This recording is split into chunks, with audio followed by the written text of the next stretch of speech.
you want to access the GUI, first you need to get the IP address of the IP phones.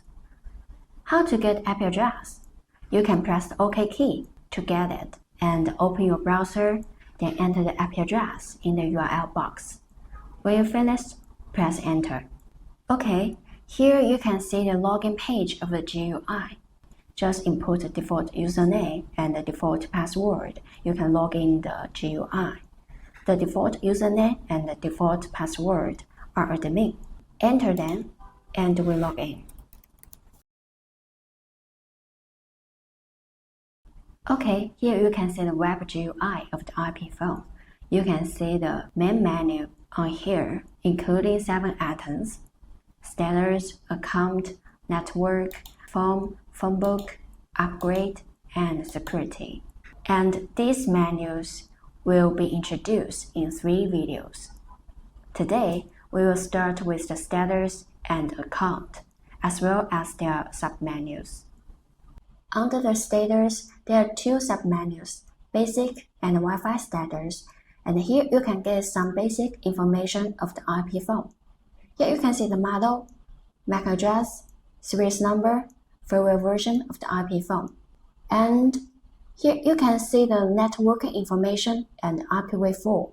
You can set up the LAN port mode and IPv4 on network. And you can see the all count information. Here is account 1, which is 100. You can see registered. It means this SIP account is already registered to the SIP server. And you can get VPN or NMS status from the other information. Okay, let's go to the Wi-Fi status.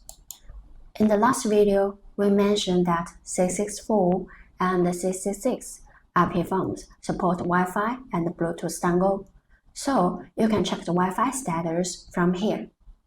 Next, we are going to introduce the account and its submenus. Let's go to the basic. If you want to configure SIP account, you need to enable it and enter the correct username and password. And here you can set up SIP servers. Please pay attention to the IP address and port of the SIP server. The default port is 5060. You can set up registration expires. It means IP phone will automatically re-register to SIP server during this interval.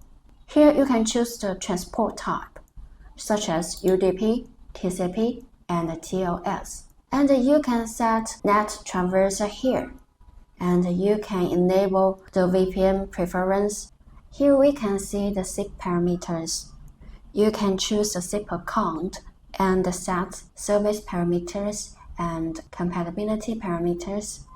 Service parameters are used to expand device functions, such as MWI subscribe, voicemail number, ACD expire, caller ID header, auto answer, anonymous call, DNS, and so on.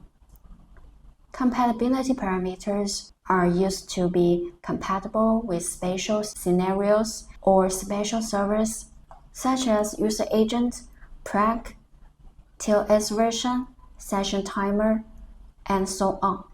And here you can configure many advanced functions of IP phone. Select an account and configure it. If you want to configure hotline, enable it and set number and delay time. And here is Keep Alive, which is used to detect the connectivity with the SIP server. Here you can choose the DTMF type and enable SRTP encryption, and you can set NAT, conference, music server, BLF list, and Broadsoft here. Okay, here we are going to the codecs. Select an account and configure the audio codecs. You can choose local or remote to be the preferred one. And here are the supported audio codecs of the IP phone. You can select the codecs, at least one codec, and prioritize them. Today, we have introduced status and account in details. Thank you very much for watching. I hope you enjoyed this video.